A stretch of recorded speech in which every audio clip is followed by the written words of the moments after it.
Salut à tous, c'est Paul. Et Ryan. Et aujourd'hui on se retrouve pour une vidéo test de l'enceinte Bose Soundlink Mini 2. Donc tout d'abord, cette enceinte Bose, elle a un point fort indéniable, c'est l'image de la marque, c'est la qualité de son. Ouais. La qualité est super bonne. En plus, le son sort d'un côté, c'est-à-dire de la face avant, et en plus de l'autre côté, donc c'est super bien. Pour les basses, etc. Voilà. Donc ça crée vraiment un son extrêmement bon, extrêmement puissant aussi. Alors, je peux vous dire, le son est très très puissant. Et aussi, chez Bose, ce qui compte, c'est la qualité des matériaux et des produits.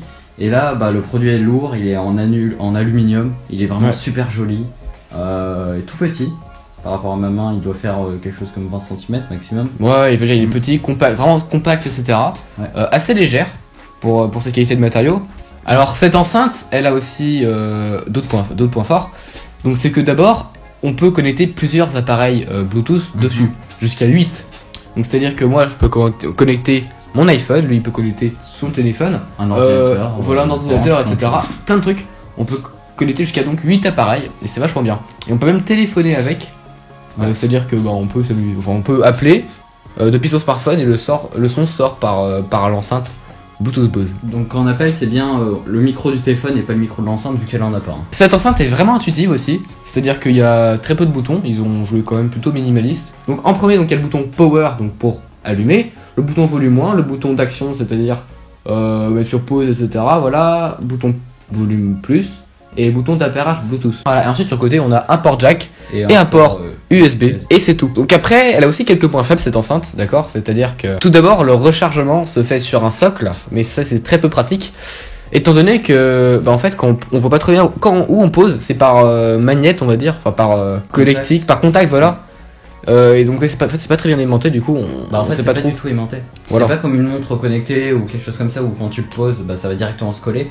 Là, faut chercher et c'est bizarrement fait, je trouve. Ouais, voilà, donc ça c'est un point faible quand même à noter. Et aussi un point faible plutôt subjectif, mais c'est vraiment la voix. Ah, donc c'est pas la synthèse vocale.